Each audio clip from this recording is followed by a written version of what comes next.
Hello guys, ये video उस सभी स्टूडेंट्स के लिए इम्पॉर्टेंट है जो कि क्लास 10th का टर्म टू बोर्ड एग्जाम देने वाले हैं।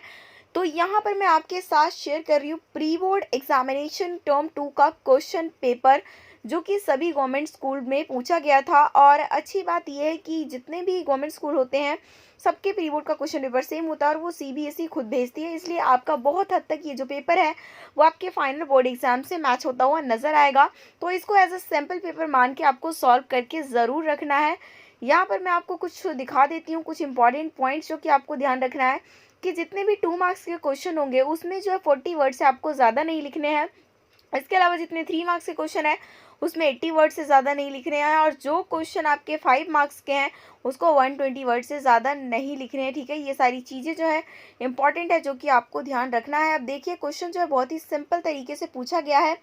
जैसे फर्स्ट क्वेश्चन है, right a brief note on Jallianwala Bagh massacre. तो मतलब जलियांवाला बाग हत्याकांड पर एक छोटा सा नोट लिखना था जो कि 40 वर्ड से ज़्यादा लिमिट नहीं होना चाहिए। मेन पॉइंट्स आप इसमें ज़रूर लेकिन मेंशन करेंगे कि हाँ, जलियांवाला बाग कांड बेसिकली अमृतसर में हुआ, कब हुआ, किस रीज़न से हुआ, ये चीज़ आपको डेफिनेटली वहाँ पर बताना पड़ेगा। नेक्स्ट क्वेश्चन पूछा हुआ था कि अगर आप एक मल्टीनेशनल कंपनी के हेड हो तो किसी भी कंट्री में आप अदर कंट्री में इन्वेस्ट कर रहे हो तो वहाँ पर कौन कौन सी बातों का आप ध्यान रखोगे। ऐसी कंट्री में इन्वेस्ट करोगे जहाँ पर आपके प्रॉफिट के चांसेस ज़्यादा हैं, वहाँ पर आपको लेबर कम पैसे पे मिल जाए। ठीक है ना, कैपिटल और इन सारी चीज़ों को देखते हुए हम किसी भी कंट्री में इन्वेस्ट करते हैं, ये सारे पॉइंट्स इसमें लिखने थे। नेक्स्ट क्वेश्चन पूछा हुआ था कि इंटरनेशनल ट्रेड जो होता है किसी भी कंट्री की मतलब अगर उसमें एडवांसमेंट हो रहा है तो इट मीन्स कि उस कंट्री को का जो है आर्थिक विकास हो रहा है, इकोनॉमिक प्रोस्पेरिटी की तरफ जा रहा है। ये आपको स्टेटमेंट देख के और आपको जो है तो थोड़ी सी बातें लिखनी पड़ेगी कि हाँ, इंटरनेशनल ट्रेड अगर कर रहे हैं तो एक कंट्री से दूसरी कंट्री में हमारा हो रहा है ट्रांजेक्शन, हम इम्पोर्ट कर रहे हैं, एक्सपोर्ट कर रहे हैं,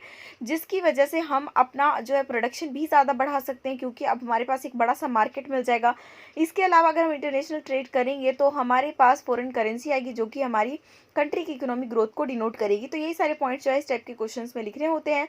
नेक्स्ट क्वेश्चन पूछा हुआ था कि डेमोक्रेसी में एक मोस्ट डिस्टिंक्टिव पॉइंट ये है कि उनका एग्जामिनेशन कभी खत्म नहीं होता। क्यों? क्योंकि हर 5 साल में इलेक्शन होते हैं, वहाँ पर लोग जो है जनता किसी दूसरे गवर्नमेंट को सिलेक्ट कर सकती है। ठीक है ना, ये सारी चीज़ें आपको इसमें डिफाइन करना था। नेक्स्ट क्वेश्चन था कि जितने भी जूट मिल है इंडिया के अंदर वो हुगली रिवर के आसपास क्यों कंसंट्रेटेड है, उसके पीछे का क्या रीज़न है, आपके बुक का क्वेश्चन है। ठीक है ना, नेक्स्ट क्वेश्चन पूछा हुआ था कि आइडिया ऑफ नेशनलिज्म, और जो मतलब कि हिस्ट्री का ये आपका ये क्वेश्चन था, आप खुद देख सकते हो कि मतलब किस तरीके से नेशनलिज्म पे जो है आपका ये क्वेश्चन पूछा गया था। नेक्स्ट क्वेश्चन था आपसे कि अफेयर ग्लोबलाइजेशन अगर डेवलपिंग कंट्री में हो रहा है तो उसकी क्या इंपॉर्टेंस है, ये आपको दिखाना था। नेक्स्ट क्वेश्चन पूछा हुआ था पॉलिटिकल पार्टी को लेकर, और उसके बाद नेक्स्ट क्वेश्चन जो था कि मॉडर्न डेमोक्रेसी पॉलिटिकल पार्टी के बिना एग्जिस्ट नहीं कर सकती, इसके पीछे का आपको रीज़न देना था। और उसके बाद ये जो है journey of money as a medium of money, मतलब किस तरीके से चेंज होता चला गया, पहले बार्टर सिस्टम था, फिर किस तरीके से जो है money as a medium of exchange काम करने लग गया, इस तरीके से आपको यहाँ पर डिफाइन करना था। अब यहाँ पे नेक्स्ट जो है आपका क्वेश्चन एक पैराग्राफ टाइप दिया हुआ है और उसके बाद उससे रिलेटेड आपसे क्वेश्चन पूछे गए हैं, जैसा कि इसमें नॉन कॉपरेशन खुलाफत मूवमेंट के बारे में चीज़ें लिखी हैं और उसी से रिलेटेड यहाँ पर क्वेश्चन पूछा हुआ है। तो ये बहुत ही इजी जो आपका आप सभी स्टूडेंट के लिए हो जाता है। नेक्स्ट क्वेश्चन जो आपका कॉटन टेक्सटाइल इंडस्ट्री को लेकर यहाँ पर देख रहा है टेक्स्ट, और फिर इसी पैराग्राफ के बेस ऊपर से जो क्वेश्चन मिलेंगे वो आपको करने पड़ेंगे। ये भी 4 मार्क्स का आपका क्वेश्चन होगा। लास्ट में सेक्शन ये आपका आएगा सोशल साइंस के अंदर, जिसमें पूछे जाएंगे मैप के क्वेश्चन। मैप के क्वेश्चन में अगर मैं आपको इंडिया का मैप स्टेट वाइज पता है कि कौन सा स्टेट कहाँ पर है, ठीक है, तो आप आसानी से सिर्फ चीज़ों को जान लो ना, तो उसके बाद आप आसानी से मैप के क्वेश्चन कर पाओगे।